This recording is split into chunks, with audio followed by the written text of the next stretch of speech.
So today's sutta is section 3 in the book of 5, Anguttara Nikaya, the numerical discourses. Sutta 221, lengthy wandering. Bhikkhus, there are these 5 dangers for one who engages in lengthy and unsettled wandering. What 5? One does not hear what one has heard. One does not clarify what one has heard. One is not confident about the portion that one has heard. One contracts a severe illness, and one has no friends. These are the 5 dangers for one who engages in lengthy and unsettled wandering. And so this is the first part, and the series here, they usually have 2 parts. Then the second part is the benefits. Bhikkhus, there are these 5 benefits in the periodic wandering. What 5? One gets to hear what one has not heard. One clarifies what one has heard. One is confident about some things one has heard. One does not contract a severe illness, and one has friends. These are the 5 benefits in periodic wandering. Let's look at the footnote for the unsettled wandering.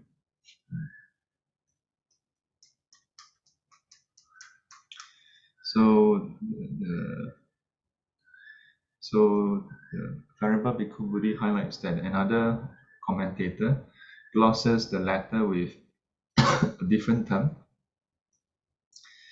perhaps undetermined or purposeless wandering. The contrast is samavata-chari, just below, glossed as samavati-chari, evenly determined wandering. So as you know, the Buddha and the monks back in the days, they don't stay in a place for long, right? They don't really have what we call monasteries like today. So they would wander around, in India. But the Buddha here says that there are dangers in lengthy and unsettled wandering, and from the footnote note, it seems like if you are just going around aimlessly, then you are really like wandering around. So, and then the danger, one does not hear what one has heard.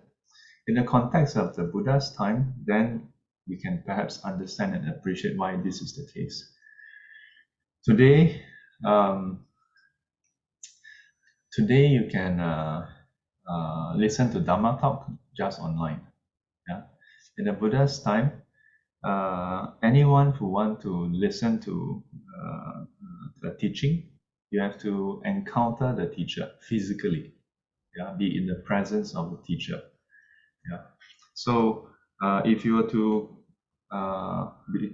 be doing lengthy, unsettled wandering, or like the footnote says, it means purposeless, you just wander about, then the chance of you encountering some other monks who know the teachings, or to encounter the Buddha while wandering around aimlessly would be quite slim.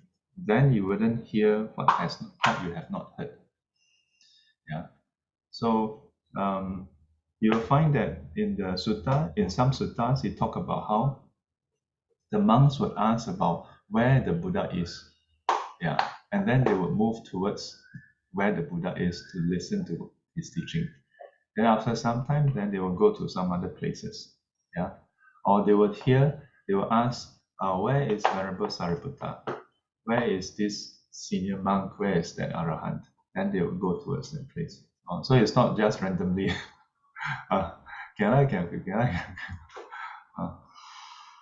And the point 1 and 2 is point 1, 2, and 3 is somewhat linked. So one does not clarify what one has heard. So because if you keep on wondering, after you hear it, you don't have time to digest, and then you already move off. Then you wouldn't have a chance to clarify. And if you don't clarify, then number 3, one is not confident about the portion that one has heard. In a way, Do y'all wonder about? Do y'all move from one house to another house every few years? In Singapore, it's a bit difficult because each time you sell, then maybe you cannot, if you stay in HDB, you cannot sell so soon. So, so, so incidentally, it prevents you from not hearing what you have not heard, prevents you from not clarifying. No, it's not related. Yeah, because for you all, where you stay doesn't limit your opportunity to go and consult, to hear, to consult, to clarify, right? So, in what way is it applicable? If you wander from one temple to another temple aimlessly, today attend class here, tomorrow attend class there, next week attend class there, without without any purpose, just dependent on your mood. Today happy, go here. Not happy, don't go here, go there. Then it's likely that you will not hear what you have not heard. You will not clarify what you have not heard, what you have heard, and you will not be confident about the part that you have heard. That makes sense? Yeah. So, then in contrast, or then when you think about how some variables and some community or some tradition, they say that if you want to start learning in that lineage, then you must like formally take up discipleship, and then you must attend the classes there. Some would phrase it as you must only attend the classes here. Yeah, it's up for discussion as to whether the phrasing is appropriate. But I like to think that it has to do with the same concern. Yeah, that because we all have limited time, yeah. Do you all have unlimited time? No, we have limited time. We have limited time, we have limited energy. Yeah, that means time is a resource, your energy. Yeah, even if you have the time, but maybe you don't have the energy to attend all the club in so many places, right? So if you were to not commit yourself to at least follow a series of classes over a duration, it's hard for you to actually learn in depth. Yeah, so then it's somewhat similar to this. Yeah. Although you all don't move around physically, as in move houses, yeah, but if you keep on moving from temple to temple, yeah, aimlessly, the key thing is aimlessly, then it may become detrimental. Yeah. But on the other hand, um, in Buddhism, we don't really have the kind of like possessiveness over students. Yeah. At least that's what how my teacher teaches us. He highlighted over time, yeah, that the monastery gate is not locked. Yeah, and it's literally true. Our monastery is in the mountain, and the gate we latch the gate, yeah, but it's not locked. Anytime we can walk out. Yeah. But of course, when my teacher said that he has another meaning, it's because some students they want to how do you call it? They want to go and give teachings. Yeah. Some students they because they have been ordained for 10 over years, then before they come, maybe they have been giving teachings somewhere, and sometimes they want to go and give teachings. Then they, they, they may feel a bit uncomfortable to ask for leave. Yeah. And then there are those who maybe they listen to the teachings and then they don't connect well. Yeah. Or some may feel like, hey, there are some other teachers who is in town or in some other centers. I want to go and learn. Yeah. So some centers say, no, you want to learn here, you learn here. You don't go anywhere else. Yeah. You go somewhere else, don't come back. But my teacher says no. Our mountain gate is not locked. You can go anytime. But his requirement is make sure wherever you go, you continue to learn Dharma. Yeah. When I heard that, I was I was rather touched. That his focus is that we learn Dharma, not learn under him. So whether with him learn Dharma or with others, it's okay. But make sure you learn Dharma. Yeah. So there was once he said that in the past he used to scold students. Then now he don't scold students. Why? Because he scolds students, then he tell the students off. That means the students make mistake or have some flaws. Then he tell the students. Then the students not happy. 告假. When take leave, I go. Then the sad thing is after going, then disrobe. Yeah. So in the case of lay people, you cannot disrobe. Then how? Maybe after maybe this sifu or some sifu scold you. Yeah, maybe privately, maybe openly. Then I'm not happy. Then I leave. Then leave. Then maybe stop practicing, stop learning Dharma. Then it's very sad. The number 3, number 4, and number 5 is interesting. Let's look at number 5 first. Number 5 is you have no friends. You have no friends. And if you think about it, yeah, if you keep on moving around, then of course you will not have friends, because you don't spend time together. And that tells us something about friendship, isn't it? Friendship is about spending time together. That's about it, Yeah. When I went to US, initially in the first few months, some of my friends or colleagues still email me. Yeah. And then so over time, the emails start to become lesser and lesser. Yeah, less frequent. Yeah, less frequent.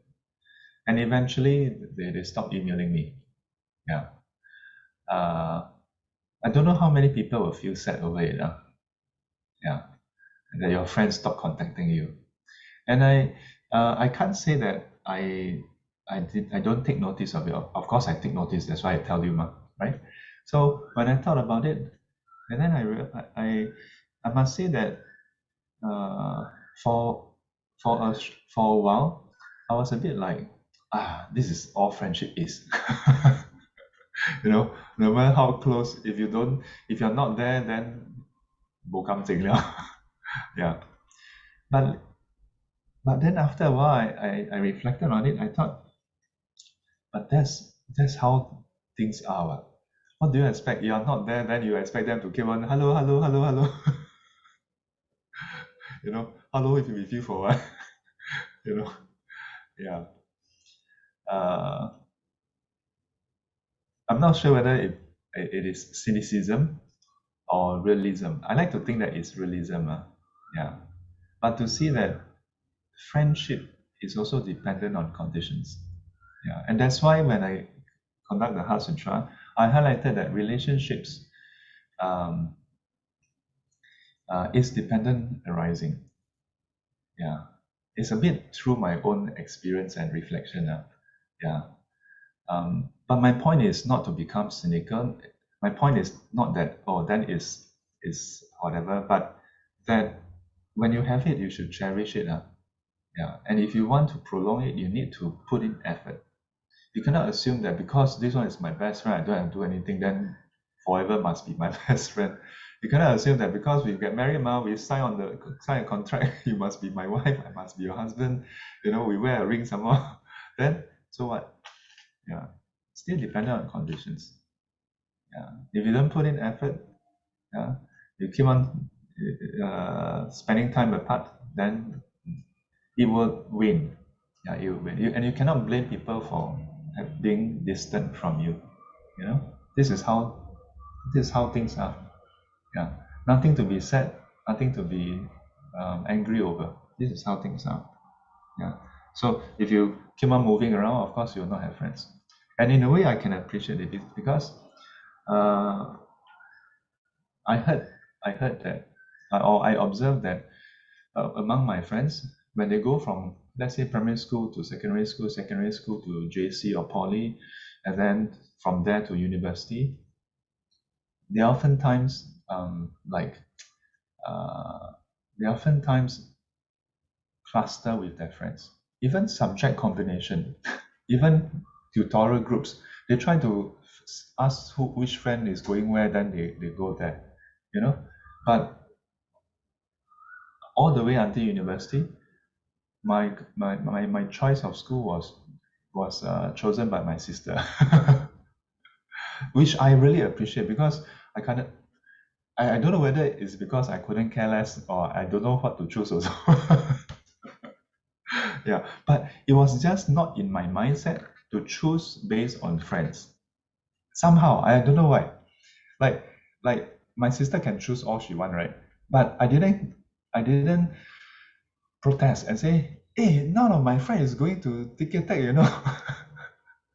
It just didn't occur to me that I should bring my friend along or I should tag along with my friend, you know. Yeah.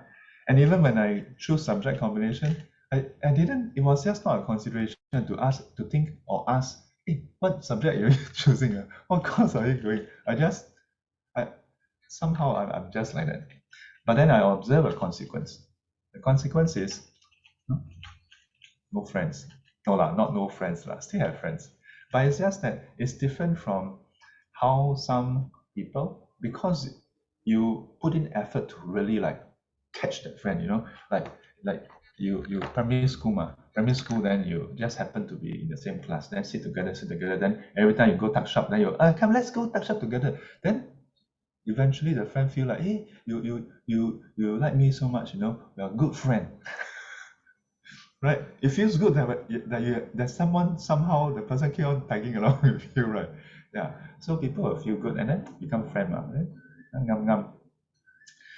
But yeah, but for me, even going NS, within NS 2.5 years, I got posted all over the place. One regular chief clerk when I was in Taiwan, he looked at my docket. He's like, "Are you a regular?" I'm like, "No, I'm not regular. I'm a NSF." NSF. Then it's like, I've been in the army for 20 over years. My docket is thinner than yours. Because when we get posted up to every unit, we get a new file to put inside our docket, you know, because exit entry ma.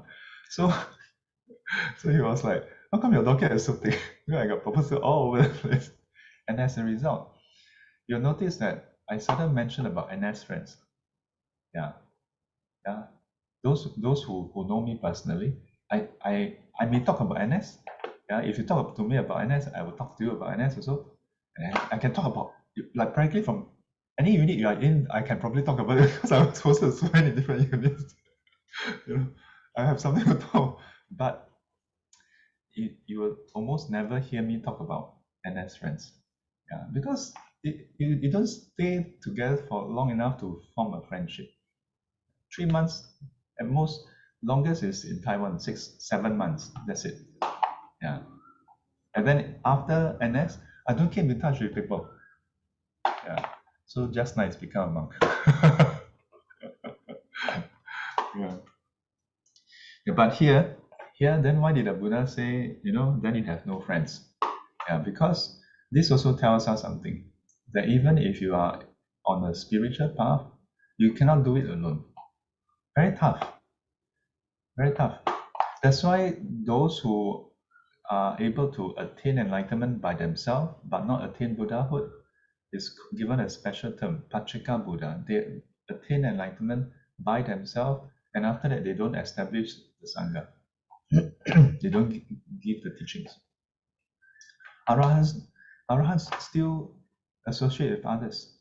You know, in various suttas, the Buddha praised the benefits of the merits, the benefits of a good spiritual friend, Kalina Mitra.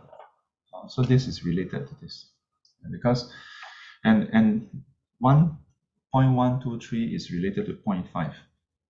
Yeah, because if you have no friends, I would look at this as spiritual friends. Then how to ask questions?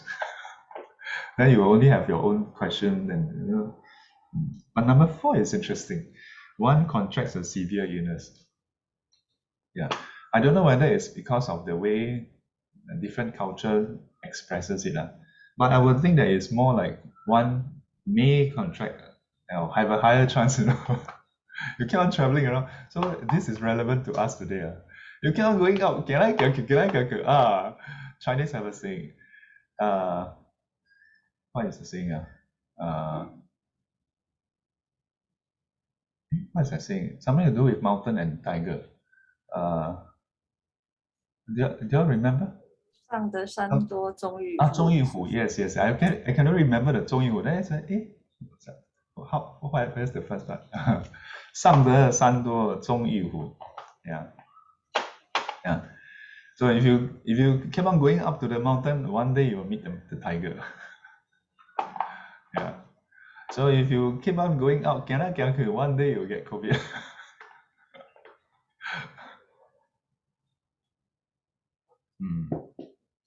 Yeah, I would interpret point 4 in this way, that you get exposed to many different places, then you have a higher chance of having illnesses.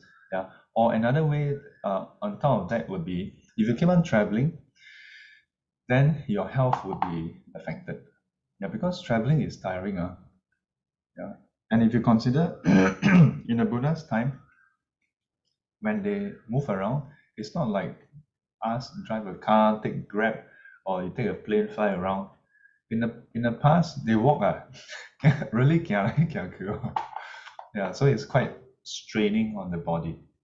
Considering you just take a bus all the way to Ipoh overnight, you cannot really rest. Yeah, so much more if you are walking. Oh. So this is today's sharing. Today's sharing. Let me see. Some of you left some notes here. Wouldn't it be confusing if one shift from one tradition lineage to the other? My mother and aunt came from different traditions, and I'm very confused by their different viewpoints versus the Theravada Suttas. To some extent, yes. If just a thought, no need to answer if you find that it's a repeating question, since I might be asking questions of a similar nature. No, it's okay. So Ling asked this question. Would it be confusing? To some extent, yes. Yeah, for some people, but not so much that people move to be confused. Yeah, but they may have friends from different traditions. Then this friend asks them to go to center A, another friend asks them to go to center B. So this is the thing. We go to places sometimes because we think logically, we think rationally, we use our wisdom and say, oh, I've heard that this place have good teachings, so I will go there and listen. But sometimes, why do we go to a center?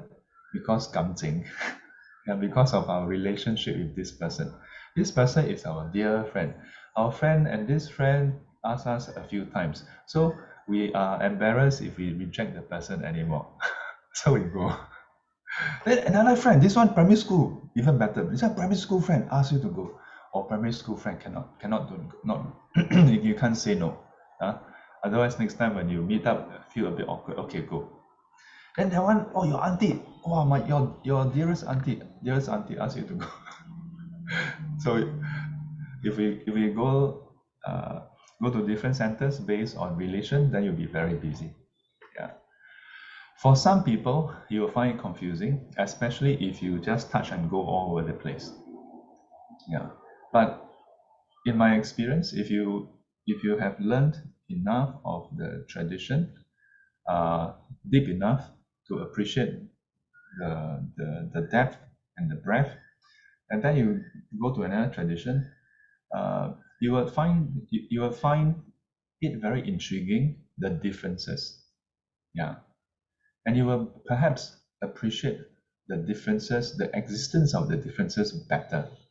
Yeah, that it serves different purpose, but ultimately, as in it serves different people rather, but ultimately it serves the same purpose. which is to help us see our defilements, work on our defilements, and be free of our defilements.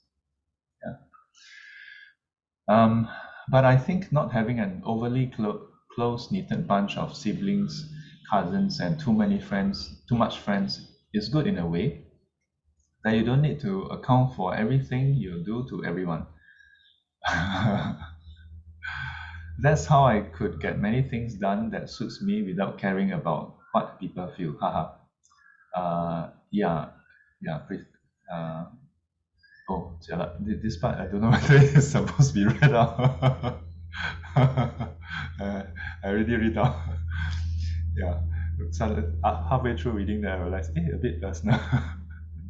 Well, at the end of the day, I guess it depends on whether it depends on what you want out of your life, isn't it?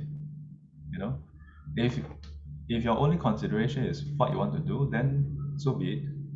But there are then results because of this way of living your life. Yeah. When I in a way, when I first come into contact with Buddhism, it feels like it's a religion that tells you to do good, yeah, and also tell you what not to do, what to do, and so on and so forth. But over the years, I start to appreciate that Buddhism is less about that. It's more about the Buddha's experience of what leads to suffering and what doesn't lead to suffering. And all he did was basically share with those who don't want suffering, or at least want to have less suffering. And at the same time, he even shared with those who want to seek worldly happiness. Yeah.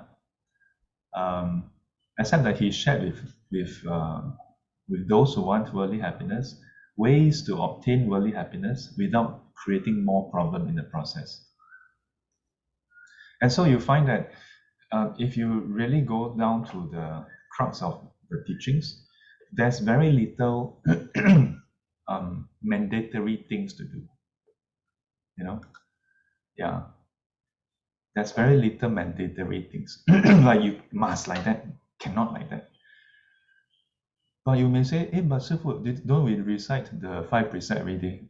If you go and look into the verses, you all say, I undertake, or you say one, I never force you to say one. Sifu, just now you said everybody must recite. Yeah, if you want to take the precept, you must recite.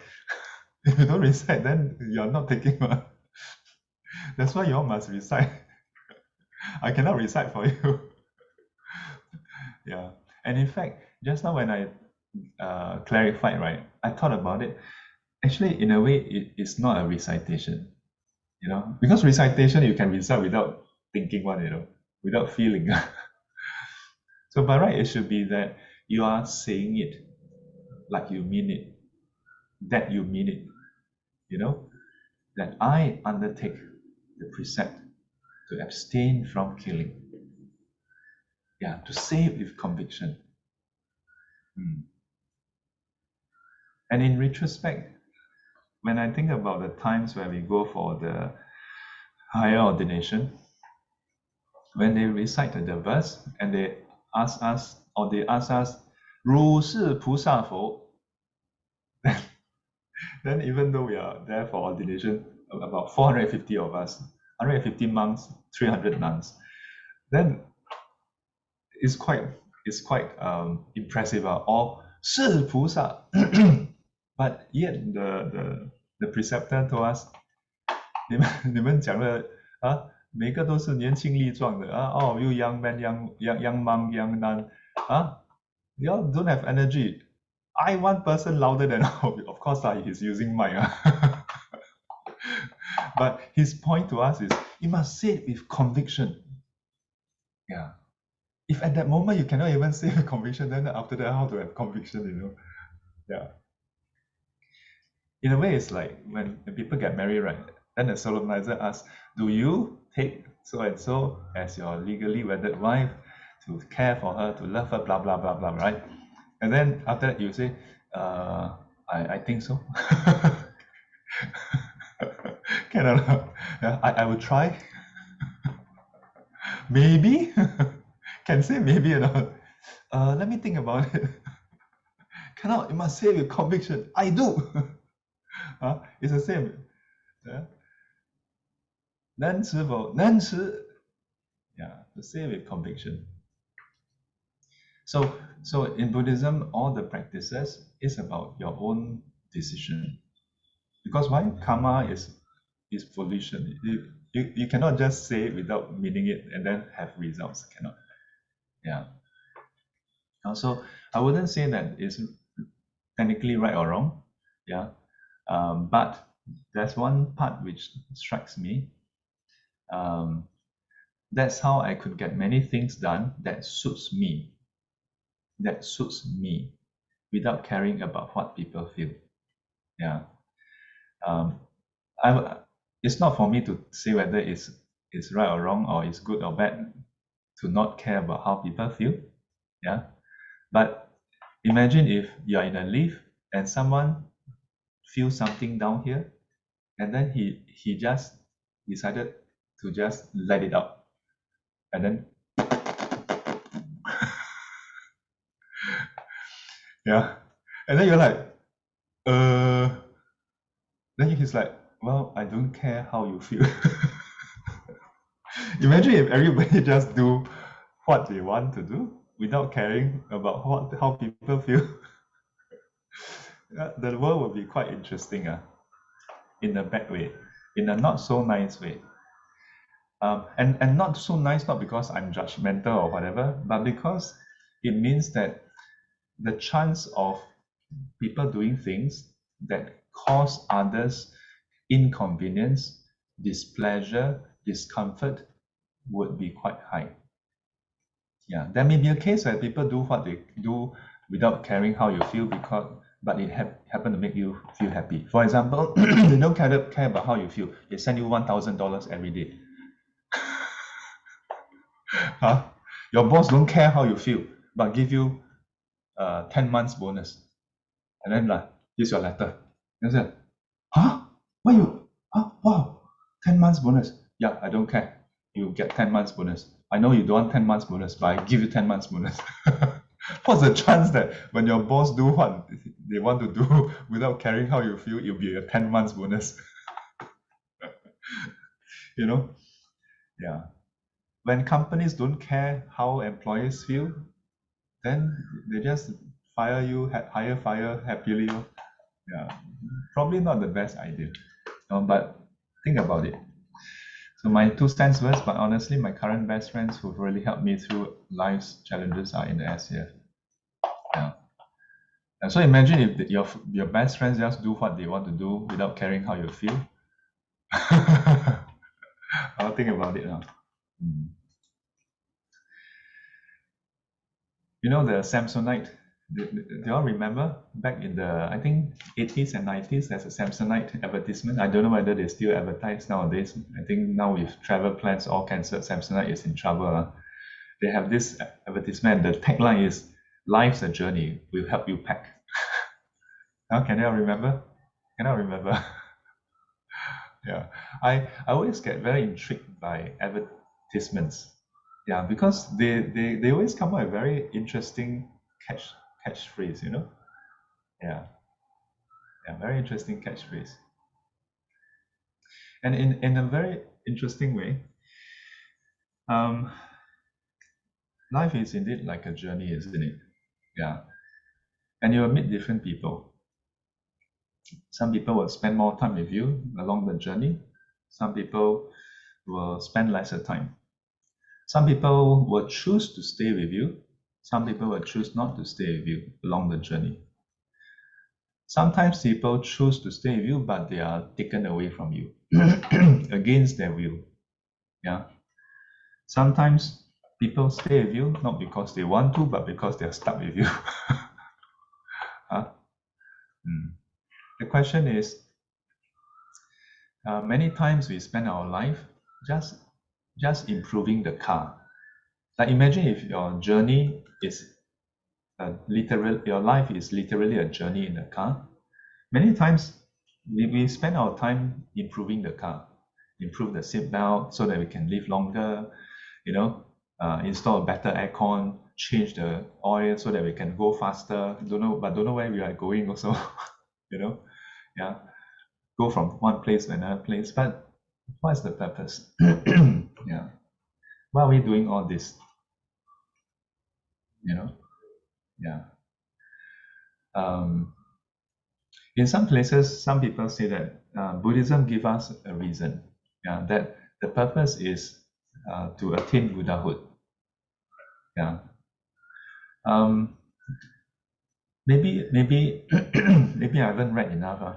But so far I haven't seen any clear, explicit statements by the Buddhas or the Bodhisattvas or the Arhats that states that our purpose is to attain enlightenment. While there's a statement 众生皆有佛性, right? Yeah. But it's more, I see it more as that we have the potential to attain enlightenment. The most venerable, most compassionate, His Holiness the Dalai Lama, he would say that the purpose, I think he ever said something like that we have in us this compassionate nature. And that's why when we harm people, it hurts us. Yeah. And in a way, it points to that our sort of innate potential is to be kind. Yeah. But I don't know. I look at it more that our purpose is not fixed. There's no fixed purpose. It's like when you buy a car, the Toyota don't tell you where you must drive it to, right? It's like your handphone. When you buy a handphone, it doesn't say who you must call. But it's up to you to call your mother, even though you are staying apart. It's up to you to check in on your friend who maybe need someone to talk to. It's up to you. How you use your phone is up to you. How you drive your car, how you drive the car, whether you drive recklessly or you give way to others, it's up to you. Where you want to drive to, yeah, or do you see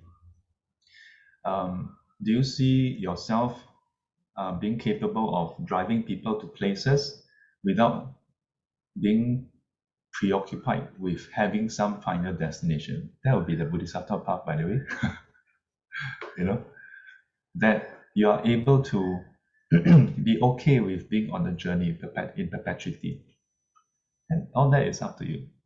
Or do you seek a final resting in the ultimate bliss, Nibbana? Yeah, that you finally decide, okay, cut the engine and